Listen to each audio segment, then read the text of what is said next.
Kita apabila kita melihat seseorang itu yang berilmu, bukan kita tengok ilmu dia, kita tengok pada sijil dia, tuan-tuan. Hari ini seumpama kalau Al-Hafiz Abu Bakar Al-Khatib Al-Baghdadi, ini ulama hadis, apabila diletakkan Al-Hafiz di hadapannya, paling kurang dia menghafal 100,000 hadis sanad dan matan. Paling kurang. Perawinya siapa, siapa yang menfikahkan perawi itu, siapa yang mendhaifkan perawi itu, tarikh lahirnya, rijalnya, semua dihafal 100,000 hadis. Paling kurang nak jadi pakar hadis. Hari ini pakar hadis mudah ya. Berbekalkan sijil, ada doktor, ada PhD, orang kata pakar hadis dah. Pakar hadis. Bawa satu hadis, orang tengok dia pakar hadis dah. Apa hadis dia bawa? Iyyakum wa muhdatsatil umur, awaslah kamu daripada perkara-perkara baru, fa in kullu muhdatsatin bid'ah, kerana perkara baru, setiap yang baru itu yang diada-adakan adalah bid'ah. Wa kullu bid'atin dhalalah, setiap yang bid'ah itu adalah sesat. Tambah lagi, bila sesat masuk neraka, dia kata. Bila orang dengar hadis ni, orang pun tak naklah beramal lagi dah. Zikir lepas mayang tinggal, baca Yasin malam Jumaat tinggal. Satu hadis ya. Satu hadis terus jadi pakar hadis pada hari ini. Inilah yang berlaku pada hari ini. Masyarakat hanya melihat seseorang itu dengan gelaran ada PhD, ada doktor, dah jadi dah pakar hadis. Sedangkan dia tidak melihat kepada hadis yang lain. Hadis yang lain tu dia tidak melihat. Seumpama man sana fil islami sunnatin hasanatan kana lahu ajruha wa ajru man amila biha. Barang siapa yang mempelopori sunnah amalan yang baik, maka dia mendapat pahala dan pahala orang yang mengamalkannya. Barang siapa yang buat satu sunnah yang baik, kemudian diikuti oleh orang lain, seumpama ulama yang membuat susunan baca Yasin pada malam Jumaat, zikir-zikir lepas solat dan sebagainya, kita buat sambutan Maulidul Rasul dan sebagainya, itu merupakan satu sunnah yang baik, maka orang yang mengikutnya akan mendapat ganjaran pahala. Itu tak boleh dikatakan sebagai perkara baru yang boleh kita kategorikan sebagai bid'ah yang sesat. Kerana ada sahabat Nabi SAW melakukan perkara baru yang tidak dicontohi oleh Nabi SAW. Seumpama mereka selepas daripada iktidal mengucapkan Rabbana lakal hamdu hamdan kasiran tayyiban mubarakan fih, Nabi tak ajar. Kemudian apabila selesai solat, Nabi tanya, siapa yang mengucapkan tadi? Siapa yang mengucapkan tadi? Maka salah seorang sahabat akhirnya mengaku, dia kata, aku yang mengucapkan ya Rasulullah. Apa kata Nabi? Aku melihat ada lebih 30 malaikat berebut-rebut nak menulis ganjaran pahala daripada ucapan engkau tadi itu. Nabi tak kata pun aku tak ajar, ini bid'ah.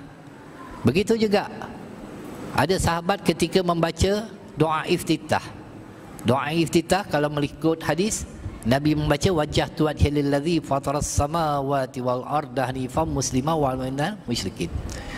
Tapi sahabat tadi baca Allahu akbar kabira walhamdulillahi katsira wa subhanallahi bukratan wa asila. Apa kata Rasulullah? Ketika itu aku melihat langit-langit sedang terbuka. Nabi tak kata pun bid'ah. Begitu juga dengan Sayyidina Bilal bin Rabah, yang ketika peristiwa Isra' wa Mi'raj, Nabi mendengar tapak kakinya di dalam syurga.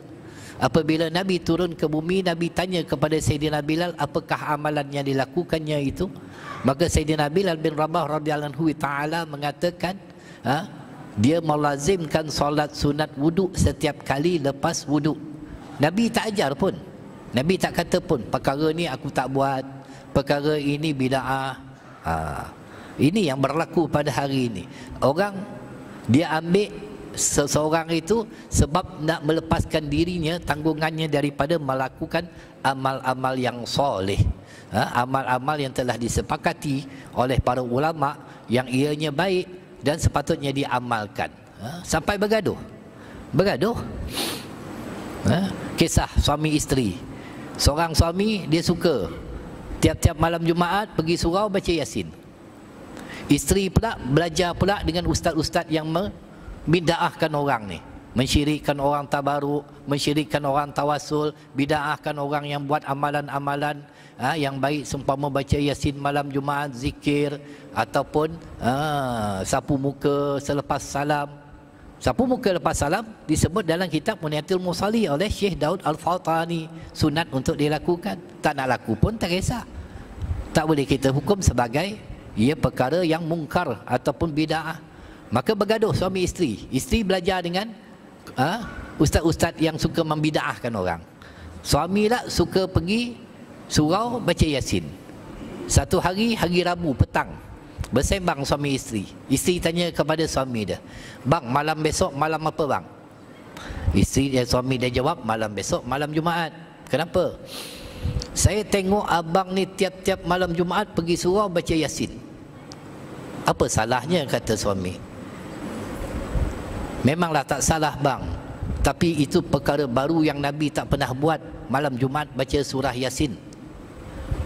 Bila perkara baru itu merupakan satu bid'ah yang sesat bang. Saya tak nak abang sesat dan masuk neraka." Oh, isteri. Suami kata, "Bukankah Allah suruh baca Quran? Allah suruh baca Quran. Di mana salahnya?" "Betul," kata isteri, "Allah suruh baca Quran. Tetapi membaca surah Yasin pada malam Jumaat itu Nabi tak pernah buat. Itu bid'ah, perkara baru," kata si isteri.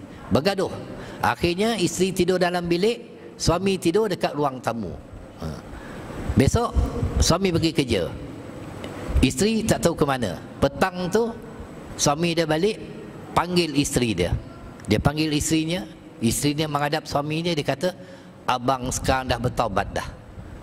Abang tahu abang dah buat perkara sesat, perkara yang Nabi tak buat, perkara yang Nabi tak lakukan, maka itu sesat. Memang abang bertaubat betul-betul." Isteri kata, "Kan bukankah semalam saya dah kata, setiap perkara yang Nabi tak buat, abang jangan buat, itu boleh sesat, masuk neraka." Akhirnya suami mengeluarkan satu borang, dia minta isterinya sign agar dia dibenarkan kahwin satu lagi. Terkejut isteri dia, "Ini apa hal pula nak kahwin satu?" Dia kata, "Nabi tak ada kahwin seorang. Kahwin seorang itu bid'ah sesat. Nabi kahwin lebih pada seorang." Padan muka. Nabi kahwin lebih pada seorang. Kalau kahwin sesat, abang takut sesat masuk neraka. Jadi tolonglah sign, bagi abang kahwin lebih pada seorang. Kerana Nabi isterinya bukan seorang, isteri Nabi lebih. Kalau ada isteri-isteri tuan belajar dengan orang macam tu, buat macam tu tuan-tuan. Buat macam tu je, ajar sikit, biar tahu tentang betapa luasnya Islam ini, betapa rahmatnya Nabi SAW. "Wa ma arsalnaka illa rahmatan lil alamin." Tidaklah aku utuskan Nabi SAW itu sebagai pembawa rahmat ke seluruh alam. Kita mendapat rahmat daripada kelahiran junjungan besar Rasulullah SAW, dan Nabi tak redha pun seorang umatnya masuk ke dalam api neraka. Tiba-tiba kita mudah ya nak masukkan orang dalam neraka. Asbab daripada apa? Perkara-perkara furuk, perkara-perkara khilafiyah. Mudah sangat kita nak meletakkan seseorang itu sesat dan sebagainya. Hatta orang yang tak semayang tu pun tak boleh kita katakan mereka itu akan masuk neraka. Siapa kita nak bagi hukum? Mungkin di akhir hayatnya dia bertaubat kepada Allah, di akhir